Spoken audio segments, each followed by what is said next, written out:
Salut! Aujourd'hui, je vais y aller de façon très rapide pour l'intro parce qu'en bref, dans cette vidéo, je dois vous présenter les livres que j'ai lus avant, pendant et après mon déménagement. Et considérant qu'il y en a 12 au total, je pense que c'est mieux qu'on commence tout de suite.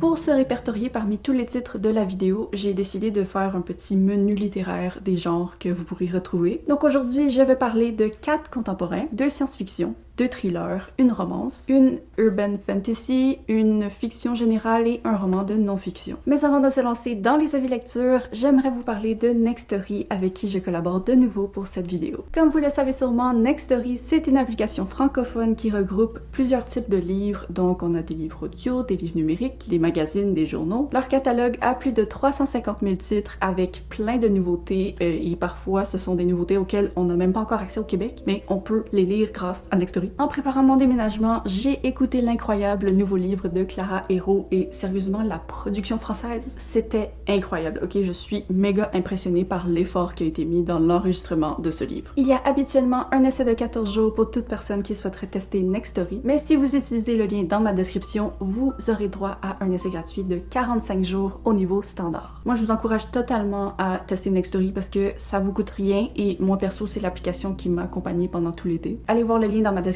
si ça vous intéresse. Le premier titre dont je vais vous parler aujourd'hui, c'est d'ailleurs un titre que j'ai écouté sur Nextory. Il s'agit de Mon mari de Maud Ventura. J'avais été très intriguée par la vie positive de Elisa, donc j'avais décidé de lui donner une chance. C'est un contemporain qui explore totalement l'obsession d'une femme pour son mari. En tant que lecteur, on est un peu prisonnier de sa tête et de ses réflexions constantes qu'elle a à propos de l'homme avec qui elle partage sa vie, et on voit comment ce lien d'attachement a un impact sur absolument toutes les facettes de son quotidien. C'est un livre qui a mis un petit peu de temps à se démarquer, je trouve. Pendant la première moitié spécifiquement, il y avait vraiment un schéma répétitif, puis j'avais pas l'impression qu'on montait vers quelque chose, c'était plus comme une ligne droite. La protagoniste était tellement antipathique que genre j'espérais que ça aille dans une direction un peu plus, je dirais saignante, mais comme on n'est pas dans un thriller, il y a pas de ça, mais en tout cas, dans la deuxième moitié, j'ai trouvé que l'autrice avait réussi à introduire des éléments de l'obsession qui étaient vraiment originaux et intéressants. Donc là, j'ai senti que mon intérêt s'était enfin éveillé et j'ai pu apprécier le reste du roman à sa juste valeur. J'avais très peur que la fin soit un flop parce que, comme mentionné, je trouvais que, oui, on explorait l'obsession, mais on s'éloignait pas de l'approche évidente de l'obsession. Mais finalement, la fin était parfaite pour moi. C'était exactement ce dont j'avais besoin pour bien conclure, ok? Il y a eu le dernier chapitre puis j'étais comme, merci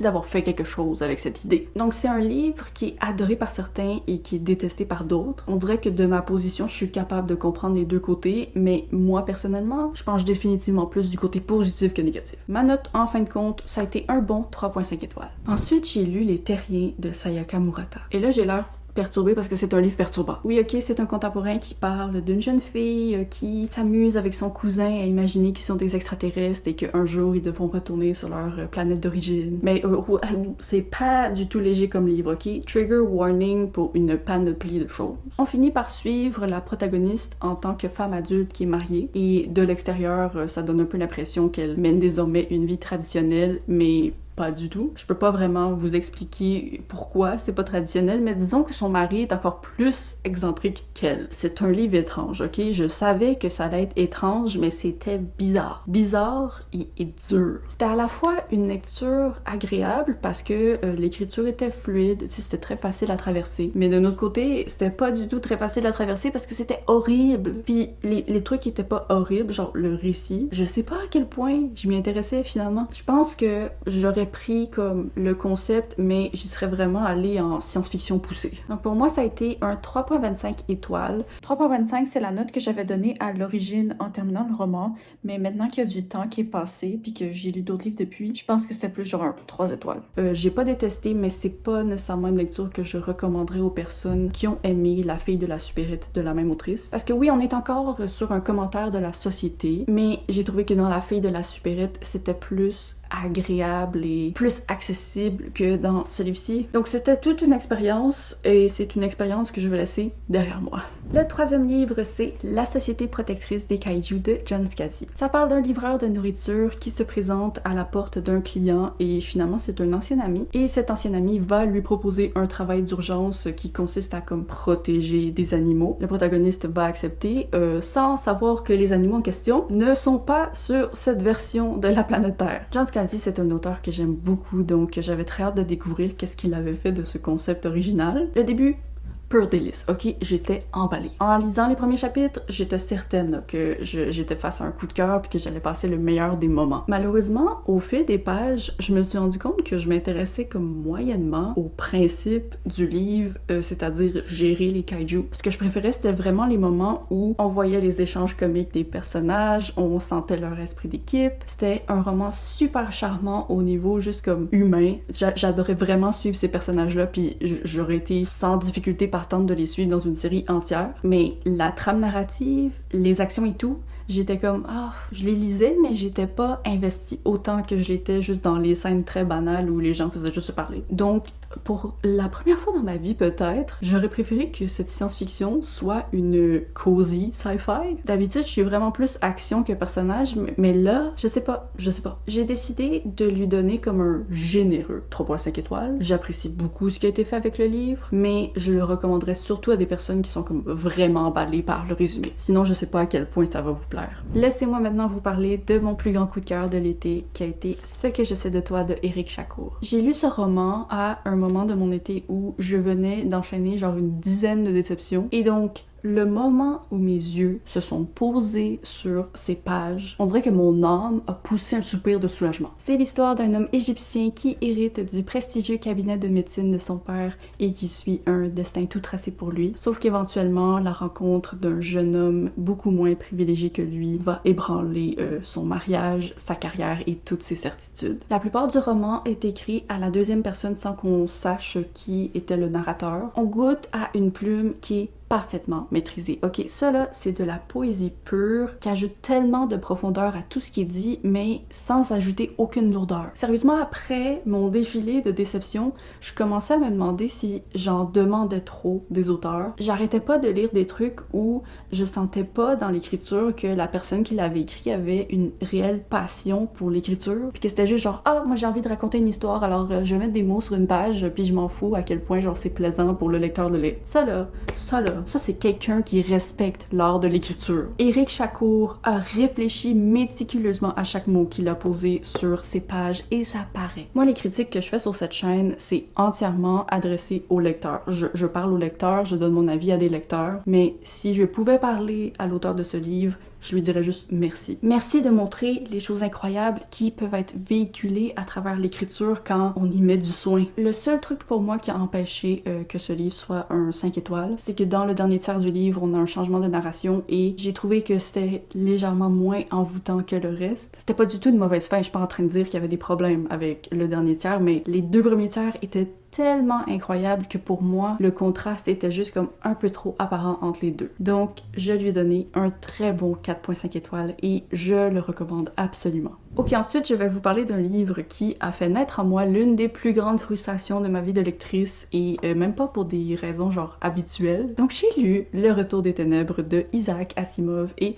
Robert Silverberg. Donc, après ça, c'est un roman qui se base sur une nouvelle que Isaac Asimov avait publiée dans un recueil il y a très longtemps. Et moi, je pensais que ça avait été les deux auteurs qui avaient décidé ensemble genre de la reprendre puis de faire un roman entier avec parce que le concept était vraiment intéressant. Mais de ce que je comprends maintenant, c'est Monsieur Silverberg qui l'a remanié tout seul. Et donc, pour parler du livre, l'idée est incroyable, ok? Ça parle d'une planète qui a 6 soleils et qui n'a donc jamais connu un seul instant de pénombre ou de noirceur. Cependant, il y a des fanatiques religieux qui prédisent depuis un bon moment que la nuit arrive. Et quand la science va commencer à détecter des signes que c'est peut-être vrai, ben ça va avoir des conséquences désastreuses sur cette population. Donc, le roman, j'aimais beaucoup. Il y avait des petits trucs qui me plaisaient moyennement, genre un personnage qui m'énervait, un début de romance qui était... Mais l'idée était fascinante, intelligente, originale. C'était délicieux à voir se développer devant mes yeux. Et là, on arrive au point culminant du récit et c'est incroyable. Genre, je lisais, là, puis j'avais l'excitation de la bonne science-fiction réussie dans mon corps. Mais là, après ce moment fort, le récit continue et... wow, 3 pages, 5 pages, 10 pages. C'est long avant de redevenir intéressant. Et je vois la fin du livre qui approche et je suis comme, c'est jamais redevenu intéressant pour l'instant. Et le personnage qu'on suit, c'est celui que j'aimais pas dans le début et il y a comme la romance la plus forcée du monde qui se développe. Et finalement, le livre se termine et je suis comme, mais quoi? C'était donc bien décevant. Et donc là, moi, je décide d'aller faire des recherches. Je veux voir, ok, qu'est-ce qui s'est passé? C'est quoi les différences entre la nouvelle originale et le livre? La différence, c'est Monsieur Silverberg. Tout ce que je n'ai pas aimé du livre, c'est lui qui l'a rajouté. Ce n'était pas dans la nouvelle originale. Et... ce que je trouve fou, c'est que moi, mon expérience avec cet auteur, c'est que j'avais essayé un de ses livres et que j'avais fini par l'abandonner parce que je trouvais ça trop bof. Donc là, c'est fichtrement clair que cet auteur et moi ne sommes pas compatibles. Parce que si c'était pas de sa présence dans ce texte, j'aurais donné 5 étoiles, je pense. J'aurais eu un gros coup de cœur. Donc la morale de cette histoire, c'est, je pense, juste lire les trucs originaux. C'était pas nécessaire. Je donne donc 3 étoiles à ce livre, mais je trouve ça difficile de le noter de cette façon. Bon, le 6e livre maintenant, je risque de vous en parler assez rapidement parce que mes souvenirs sont un peu flous. Dans cette vidéo aujourd'hui, là, il y a vraiment des trucs que j'ai lus il y a genre 2 mois et demi. Et donc c'est enfin le moment de vous parler de The Intimacy Experiment de Rosie Danan. C'est le 2e tome d'une série de romances qui touche au thème de la sexualité de façon très bienveillante. Alors dans ce livre, on suit une actrice de film 18 ans et plus qui guide des séminaires pour aider les gens dans leurs relations personnelles et leur sexualité. Mais malgré ses grandes capacités, il y a peu de gens qui sont prêts à l'engager. Jusqu'au jour où un rabbin l'invite à enseigner dans sa synagogue pour essayer de comme raviver l'établissement et attirer un démographique plus jeune. Évidemment, il y a une certaine attirance qui va se développer entre eux et ils vont tenter de jongler leurs responsabilités et leur romance de façon bienveillante. Franchement, c'était cute. J'ai plus aimé ce livre-ci que le premier qui s'appelait The Roommate parce que le premier c'est très épicé, celui-ci j'ai trouvé que c'était mieux équilibré. En fait, genre, il y en a pas beaucoup, donc lancez-vous pas dans ce livre-là pour le spicy. C'est vraiment le type de romance où les personnages sont des gros drapeaux verts, puis c'est juste comme très mignon de les suivre. Au final, je lui ai seulement donné 3.5 étoiles parce que je trouvais que ça manquait d'un petit quelque chose. Il y avait le contexte religieux qui, des fois, m'intéressait moyennement, et le truc de genre la crise des 80%, ça m'a perdu. Mais l'important, c'est qu'aujourd'hui, quand j'y repense, je me souviens surtout du positif. Donc c'est ça, hein, un bon petit 3.5 étoiles, puis si vous cherchez des romances bienveillantes, je pense que celle-ci remplit la mission et aussi est assez originale. C'est pas la lecture de l'année, mais j'ai bien aimé. Le prochain livre a été un gros flop. Dead Mountain de Donny Eicher. C'est un livre de non-fiction qui parle de l'expédition mystérieuse de 9 étudiants qui ont fini par être retrouvés morts sur une montagne en Russie. Il y avait plein de détails étranges à propos de cette situation, comme des blessures très violentes sur certaines victimes. Il y en a d'autres qui étaient à moitié habillées, il y en a qui avaient des traces de radioactivité sur elles. Donc avec tout ça, moi je pensais sincèrement que j'allais faire face à une œuvre fascinante, puis que c'est un livre qui allait vraiment me plonger dans cet événement déroutant. Mais on dirait que l'auteur a juste choisi de présenter toutes les informations de la mauvaise façon. En fait, il y a la moitié du roman qui se concentre juste sur lui. Genre, il parle de lui, de comment il a commencé à faire cette enquête, de son vol pour aller en Russie, à qui il a parlé là, blablabla. Genre, on retrace, lui, l'enquête qu'il fait des décennies plus tard sur le truc, mais je suis désolée, mais je m'intéressais pas à lui. Je voulais savoir le truc, pas lui. Puis malheureusement, même dans les chapitres où il parlait de l'événement en lui-même, je trouvais que le ton était pas engageant. J'arrivais pas à me mettre dedans, j'arrivais pas à bien saisir les détails. Donc au final, je pense que j'aurais juste comme beaucoup plus tiré d'informations d'une vidéo YouTube ou d'un podcast. Je pense d'ailleurs que je vais littéralement aller en écouter un pour compenser face à ce livre-là qui m'a pas donné ce que je recherchais. Parce que je ressors de ce truc-là, puis oui, ok, l'auteur avait fait beaucoup de recherches, c'était détaillé, mais juste la présentation a fait en sorte que les détails sont pas rentrés dans ma tête. Donc je lui ai donné 2 étoiles, ça a vraiment été une belle opportunité ratée pour moi. Ensuite, je vais vous parler de Keep It in the Family de John Mars, qui n'a pas été traduit, je pense. Jusqu'à maintenant, c'était un auteur qui ne m'avait jamais déçu avec ses thrillers à la sauce un peu science-fiction, dystopie. Mais là, c'était la première fois que je testais un de ces vrais thrillers pur et dur. Ça parle d'un couple qui achète la seule maison qui est disponible pour leur budget et qui vont essayer de de la transformer genre en leur chez-soi. Mais leurs rêves vont vite tomber à l'eau suite à la découverte de quelque chose dans leur grenier. Et disons que l'expression multiples squelettes dans le placard peut très bien s'appliquer dans cette situation si tu remplaces le placard avec grenier. Il y a du squelette là, mon ami. Pour un vrai thriller, franchement, j'ai pas ressenti le suspense. J'arrêtais pas d'attendre genre le moment qui allait faire pivoter le récit parce que à plein d'occasions dans le livre, la direction arrêtait pas de soudainement changer parce qu'il y avait une information qui venait changer tout. Mais habituellement, ça, j'apprécie de pas savoir où je m'en vais. Mais là, c'était juste comme une montagne russe qui, au lieu de faire ça, c'était juste genre, ça faisait ça.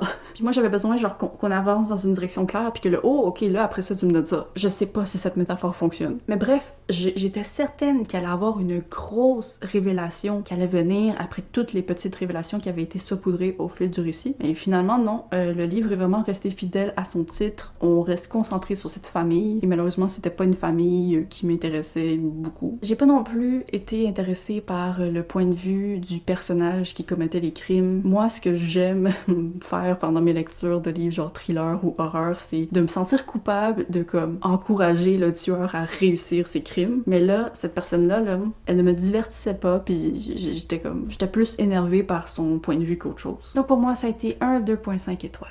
Maintenant, nous allons passer à la section de la vidéo où je donne mon avis sur des livres qui ont été piochés dans le bocal des membres. Si vous avez envie de me voir lire une de vos suggestions, c'est un avantage qui est débloqué en rejoignant ma chaîne au niveau des petites lunes. Un mois d'abonnement égale un livre dans le bocal. Alors tout d'abord, j'ai lu la suggestion insistante de Camilla Morel. Et je dis insistante parce que elle a utilisé ses 3 mois de suggestions sur le même livre, c'est-à-dire Le Gang des prodiges de Marissa Meyer. Et moi, j'ai décidé de le lire en anglais sous le titre Renegade pour la simple et seule raison que je déteste le titre de la VF. Le Gang des prodiges. Donc ça, c'est une urban fantasy jeune adulte, ou alors on peut dire genre un roman dystopie fantastique. Le genre littéraire un peu dur à caser. Mais en bref, ça met une société en scène. Ça met en scène une société avec des gens qui ont des super pouvoirs. On suit une protagoniste qui a ses propres raisons de remettre en doute le système des héros et qui se voue à nuire à leur cause en infiltrant leur rang pour obtenir des informations. Franchement, j'aime bien Marissa Meyer. Je trouve qu'elle met du soin dans ses idées et qu'elle s'éloigne des schémas énervants et faciles qu'on peut souvent retrouver dans des livres jeunes adultes. Je dois dire que le livre a souffert définitivement d'un début trop long. C'était pas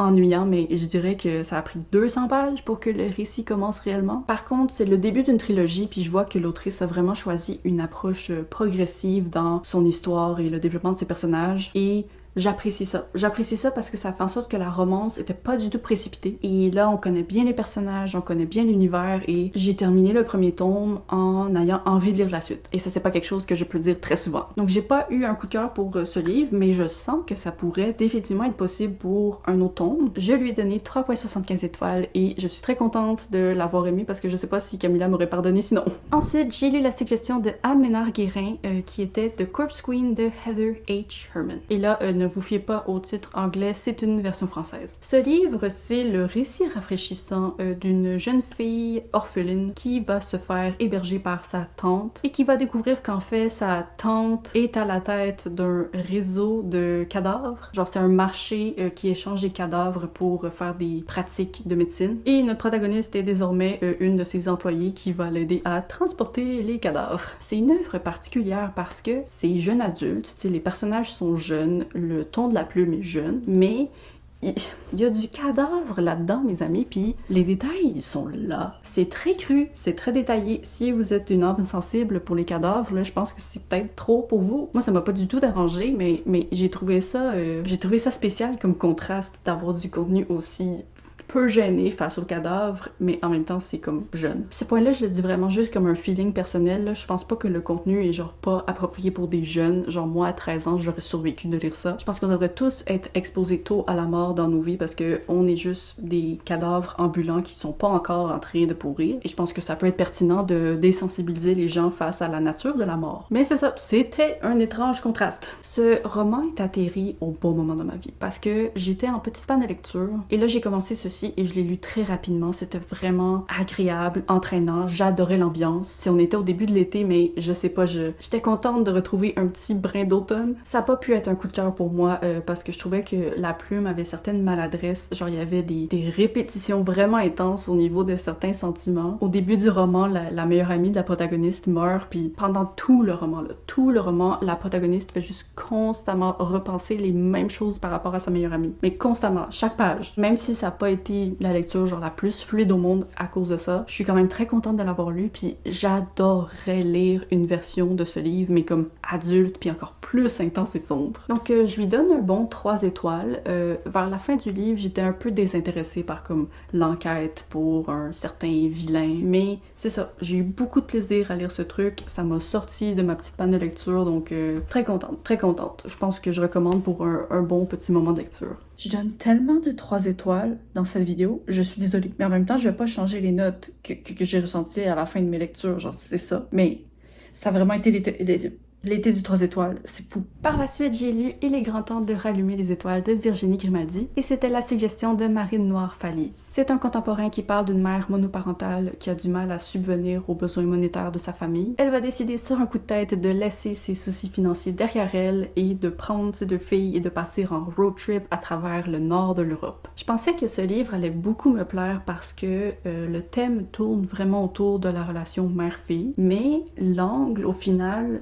c'était quelque chose qui me rejoignait peut-être un peu moins. En fait, je pense que c'est un livre qui plairait beaucoup aux mères qui aiment leurs enfants plutôt qu'aux enfants qui aiment leur mère. Il y avait aucun problème avec comment le thème était exploité, exploré, c'était intéressant, mais je m'attendais vraiment à ce que ça touche plus mes cordes sensibles que ça. Sinon, il y avait définitivement beaucoup de charme dans le livre, particulièrement le personnage de Lily, je la trouvais très cocasse et comme imagée, mais je pense que ce livre a souffert du fait que j'avais eu un énorme coup de cœur pour le seul autre livre de Virginie Grimaldi que j'avais lu et je retrouvais pas tout à fait la même magie dans celui-ci. Ça se lisait bien, il y avait des moments qui étaient super beaux et touchants, mais le récit était un peu mou. Il y avait des moments où je me demandais ok, où est-ce que ça s'en va? Est-ce que ça va accélérer? Et aussi, j'ai pas du tout retrouvé comme la même plume qui m'avait totalement transcendée dans Tu comprendras quand tu seras plus grande. C'était pas mal écrit, mais c'était pas bien écrit comme l'autre l'était, je trouvais. Et à la fin du livre, il y a eu comme une petite révélation que je trouvais 0% nécessaire, puis c'était comme très forcé. Il y avait eu une autre révélation dans le livre de Virginie Grimaldi que j'avais lu, donc je sais pas si c'est comme une autrice qui se force tout le temps à faire quelque chose de surprenant à la fin, mais je suis pas fan,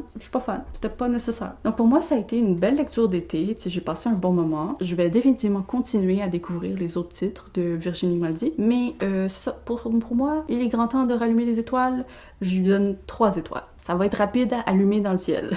Et pour finir, oh mon dieu, j'ai presque fini. J'ai tellement chaud. J'ai lu le livre de Laurence Lemaire qui m'avait suggéré Self de Yann Martel. Et encore une fois, ne vous fiez pas au titre, c'est une version française. Ce truc est particulier. Oh my gosh, oh que c'est du livre particulier. C'est un roman qui se lit comme une autobiographie, mais c'est totalement fictif, c'est pas la vraie vie de quelqu'un. Je trouve ça intéressant, le concept de comme se donner carte blanche pour inventer la vie de quelqu'un, puis inventer la façon que la personne choisit pour la raconter. Mais le problème pour moi, c'est que ce personnage-là racontait tellement sa vie. Puis mon dieu que je m'en fichais souvent. Genre c'est difficile, je réalise pour moi, de m'intéresser aux détails par-ci par-là, l'approfondissement de tel ou tel événement qui se sont pas réellement passés. Je sais que les histoires que je lis, genre la fiction, c'est juste des trucs qui sont pas passés. Mais là, c'est vraiment écrit comme une autobiographie, quelqu'un qui te raconte sa life de A à Z et qui ne t'épargne aucun détail. Et puisque je savais que c'était pas une vraie vie, c'était pas une vraie personne qui choisissait la façon la plus authentique de raconter sa vie, j'étais juste comme, yo, l'auteur, ça te tentait pas de couper court certains trucs, bla bla bla bla bla bla.